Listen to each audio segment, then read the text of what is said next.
passar a palavra para a Ilma fazer o seu comentário. Nós tivemos a fala do professor Paulino Cardoso, que falou sobre a necessidade de reconhecimento das pesquisas que se tem origem negra com a criação da Associação Brasileira de Pesquisadores Negros, né? E sobre a necessidade de recomposição de laços com o continente africano. Na verdade, a ênfase do professor Paulino, né, se dá porque, né, tem muita pesquisa nos países africanos para ser socializada no nosso país, né, feita por pesquisadores africanos, e o que aparece, né, são os pesquisadores que, de certa forma, representam os colonizadores do continente africano com maior ênfase. E nós podemos lembrar que no continente africano, por exemplo, se a gente for pensar em Angola, né, nós temos expoentes da literatura africana como Agostinho Neto, que se tornou o primeiro presidente, né, da República Popular de Angola, né, e outros, né, que se tornaram inclusive ministros, como Boaventura Cardoso, né, que escreve literatura africana, Manuel Rui Monteiro e o Manuel Pacavira, que escreveu sobre a Rainha Nzinga, não é? E nós temos outros, né, e uma geração, né, de escritores que publicam, né, pela Inalde seus livros, né, e que eu tenho, né, a possibilidade de ter acesso porque vieram de lá, por alguém que foi para lá, né, e trouxe, né, essa produção. Mas o Paulino enfatiza esse desconhecimento da produção feita por africanos, e eu concordo, né, com isso. A gente precisa realmente ampliar, né, a visibilidade dos escritos dos escritores e dessa produção, né, que contribui para a ampliação do conhecimento, né. Então, na verdade, ele enfatizou a necessidade de reconhecimento dessa contribuição, da discussão maior, né, e da necessidade de distribuição de riqueza e da redução da pobreza, né. E o Florencio Mendes Varela, né, falou sobre a rede de cooperação Sussu, né, a criação em Brasília e esse espaço, né, de articulação intergovernamental, que para nós é interessante porque apoia as capacidades, né, foi criado para apoiar as capacidades de cada país para atender às metas nacionais estabelecidas e os compromissos internacionais, e a questão dos desafios que se tem na educação de jovens e adultos, na reafirmação do direito da educação para todos, né?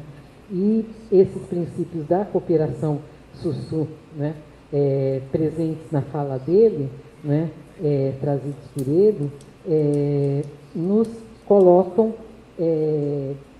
para reflexão, né, essa necessidade da superação da visão tradicional mesmo de cooperação, que nós ainda temos presente, né, quer dizer, nós precisamos de uma outra visão, né, e a promoção de troca de experiências, né, uma formação de uma rede que possa construir identidades, proximidades, né, e a nossa diversidade linguístico-cultural sendo reconhecida, eu acho que, na verdade, os princípios se tornam realidade, né, contemplando essa possibilidade.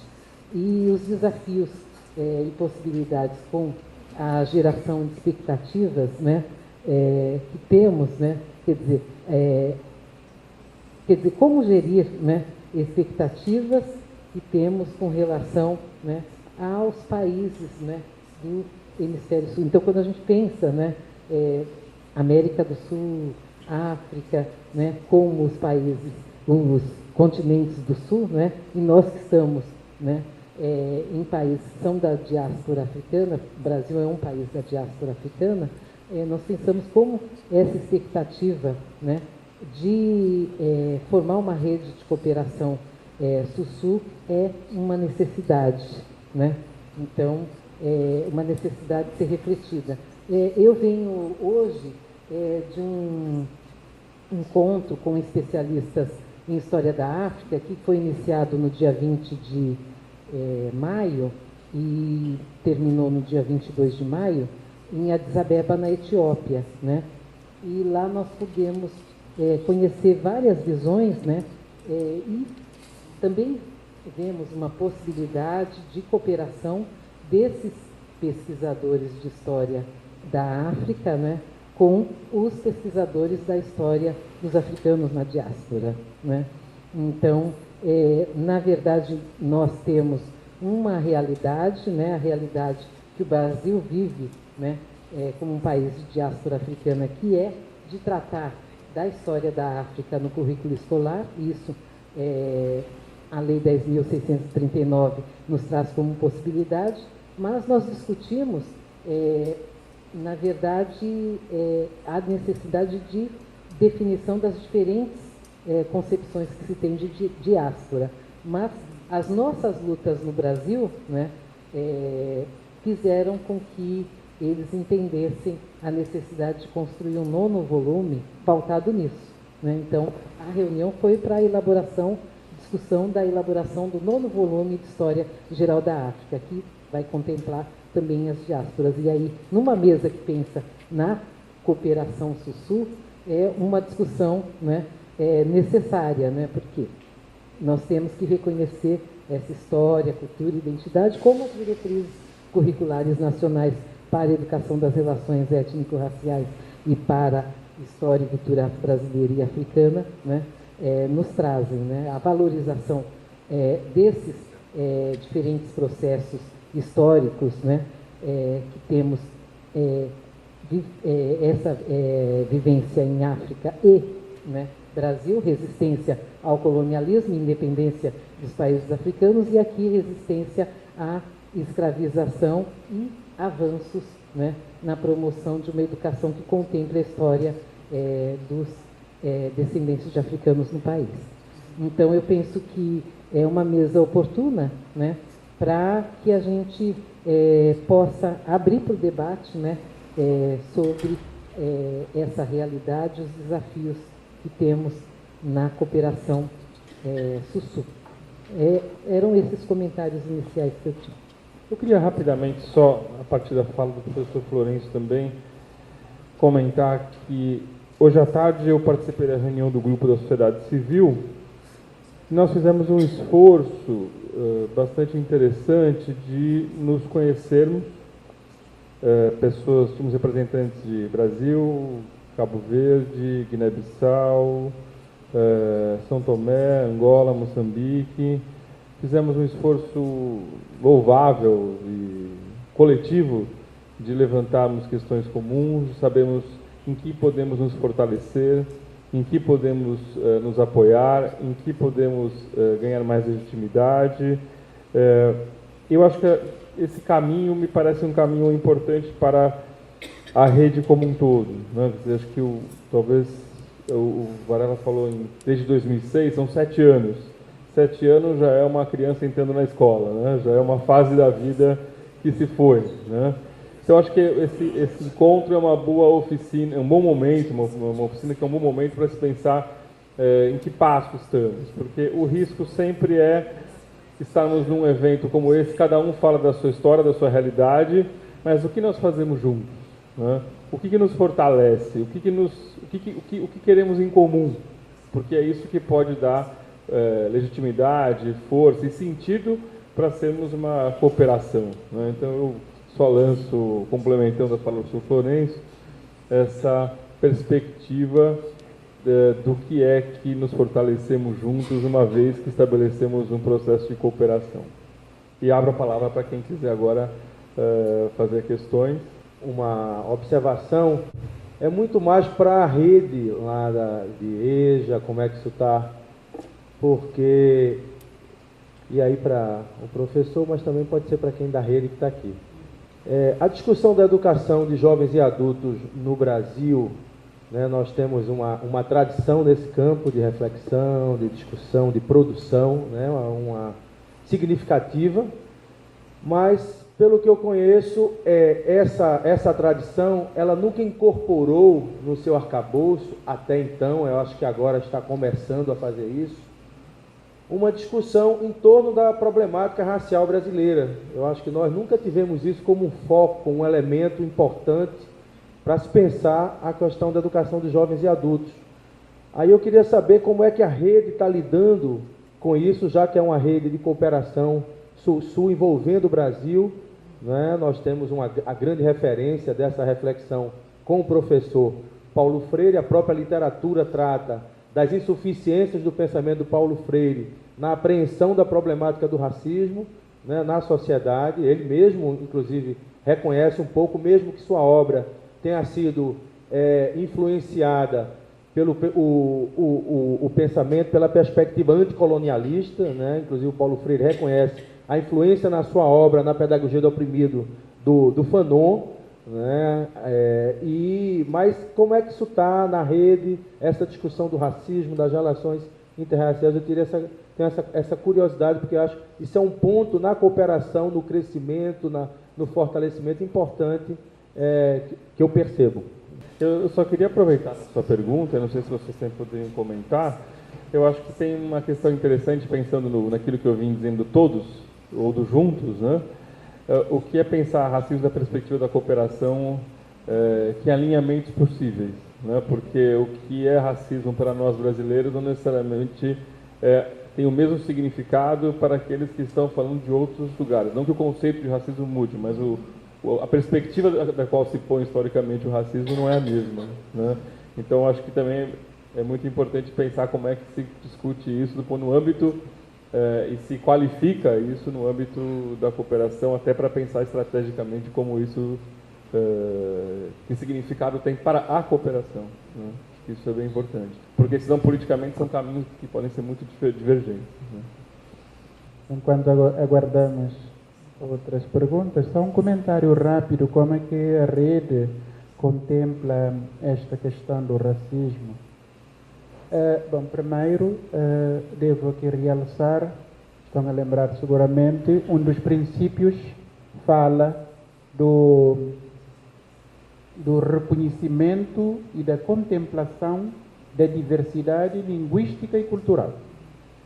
Nós, logo, à partida, nas diretrizes da cooperação, a Sul-Sul, levamos em consideração esse aspecto, não é? Da diversidade linguística e cultural dos países. Podemos falar aqui do Brasil, mas também temos as nossas particularidades em cada um dos nossos países respectivos, não é? Com a nuance do racismo, não é? Que pode ser visto de acordo com, digamos, a visão de cada país.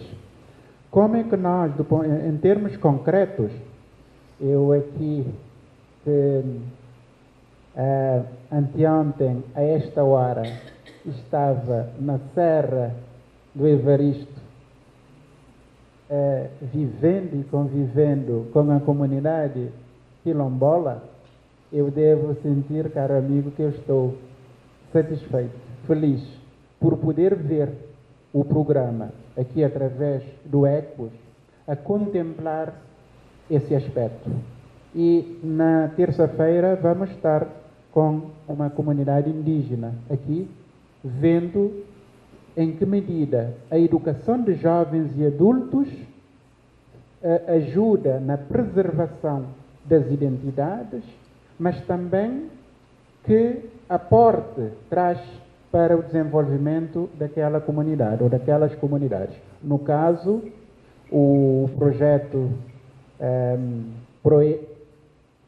Proeja Campo, Saberes da Terra, com uma intervenção extraordinária, sem perder de vista, mas sobretudo reforçando a identidade cultural e a particularidade dessa comunidade.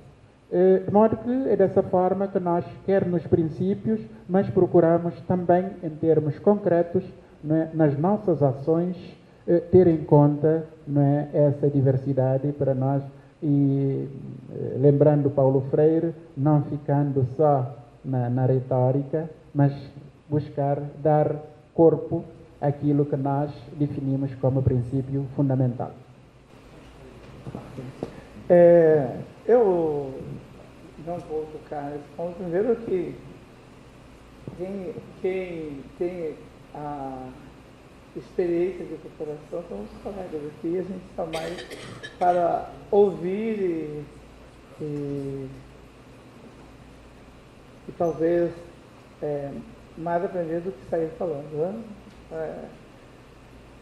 Agora, pensando a partir do Brasil, talvez não esteja tanto em conteúdos, né, mas no protagonismo.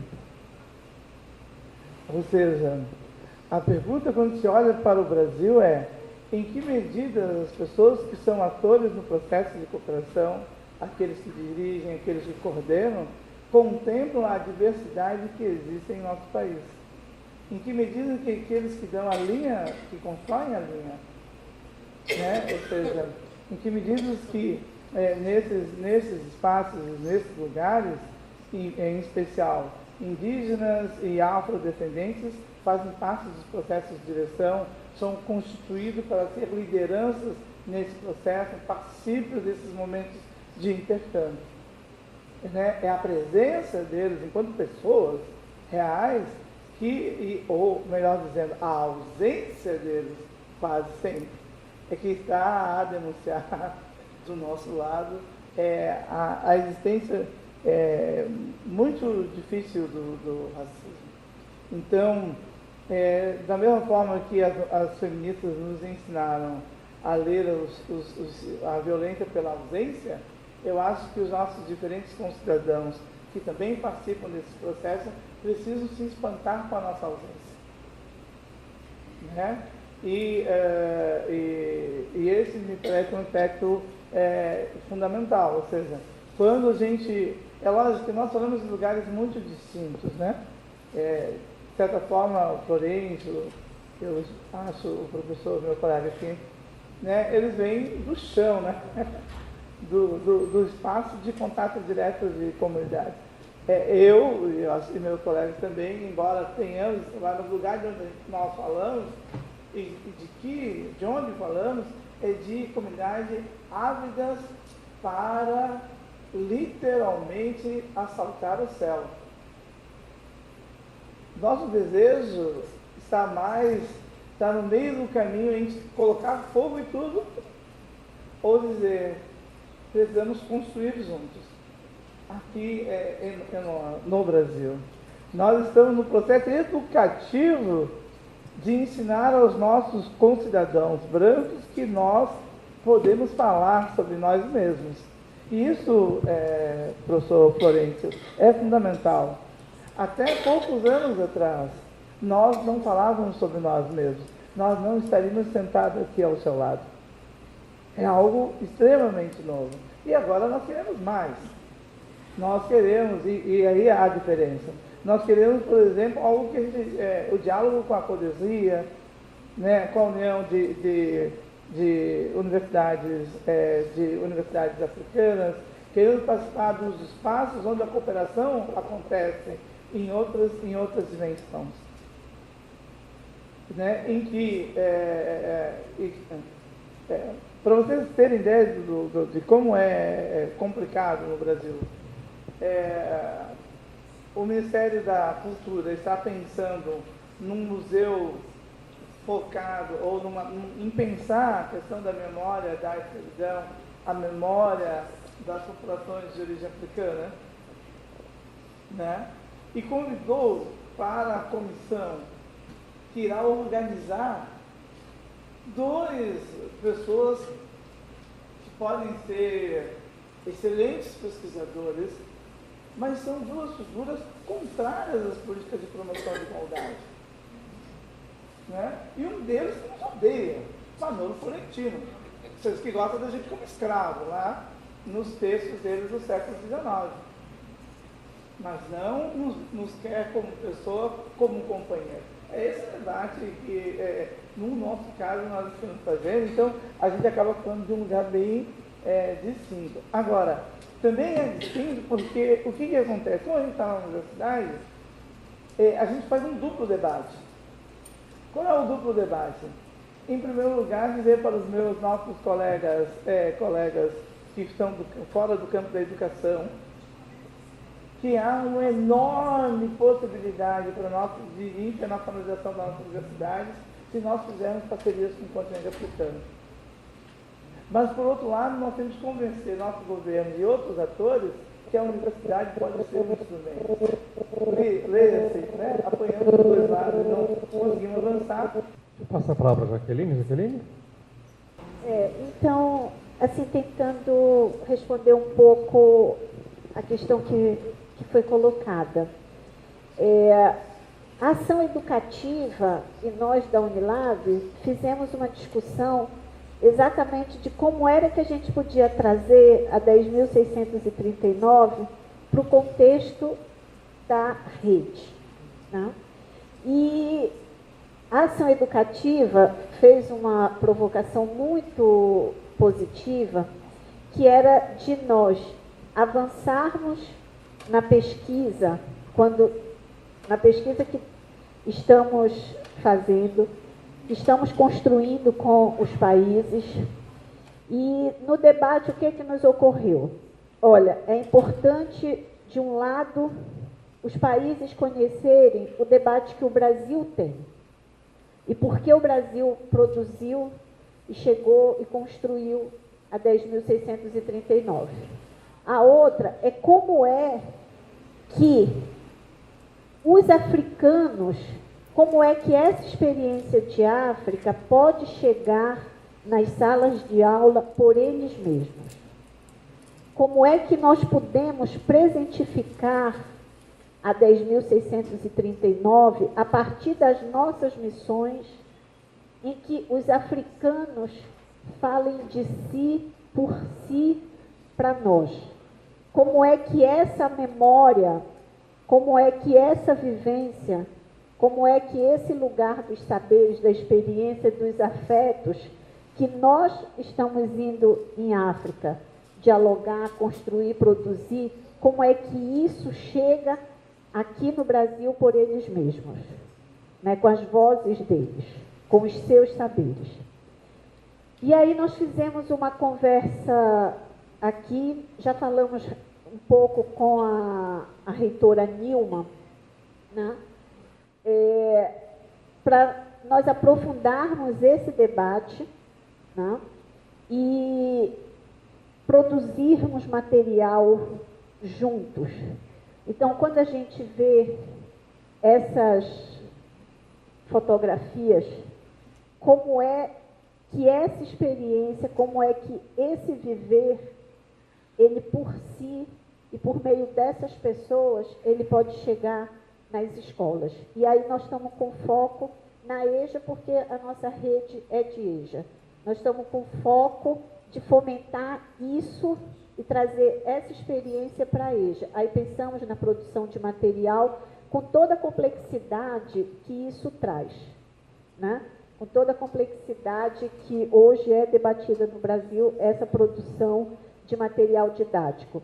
Mas como é que esse processo de reconhecimento, como é que esse processo de troca, ele pode se converter numa troca entre nós. Então, esse debate, ele é um debate iniciado, ele é um debate em aberto, e que no momento que a gente faz uma reunião integrada com a Cadara, né, eu acho que amanhã a gente vai ter mais tempo de falar um pouco das nossas expectativas, e da gente construir as nossas possibilidades, da gente construir as nossas convergências. E a gente tem uma expectativa muito grande para a mesa de amanhã, 14 horas, onde a gente pretende sair com uma agenda conjunta com a Cadara e que a gente possa avançar, né? Foi com essa disposição que a gente veio para esse nosso encontro. Bom, se eu puder concluir, que eu acho que já fazemos, né, o tempo eu só queria também reforçar, e até reforçar o que eu tinha até dito antes, é muito difícil estabelecer consenso, e acho que o objetivo é justamente ter consenso necessariamente, né? mas é nos compreendermos na multiplicidade. Acho que isso é meio fundamental. Então, por exemplo, nós já tivemos aqui, eu lembro na oficina passada, uma tentativa que ainda não se concluiu, de pensar até mesmo uma terminologia de EJA que fosse minimamente comum, o que já é um primeiro campo de dificuldades, porque a gente sabe que existem muitas especificidades e nem sempre a gente está falando da mesma coisa quando está pensando que está falando da mesma coisa. Então, a gente começar a poder pensar que está falando da mesma coisa, estamos realmente falando da mesma coisa, é um desafio que não é tão pequeno, e acho que essa é parte do consenso que a gente quer nesse espaço de troca, mas também de fortalecimento das questões que a gente, de fato, acredita que possa fazer junto. Acho que esse é um pouco do sentido da rede. Bom, gente, obrigado.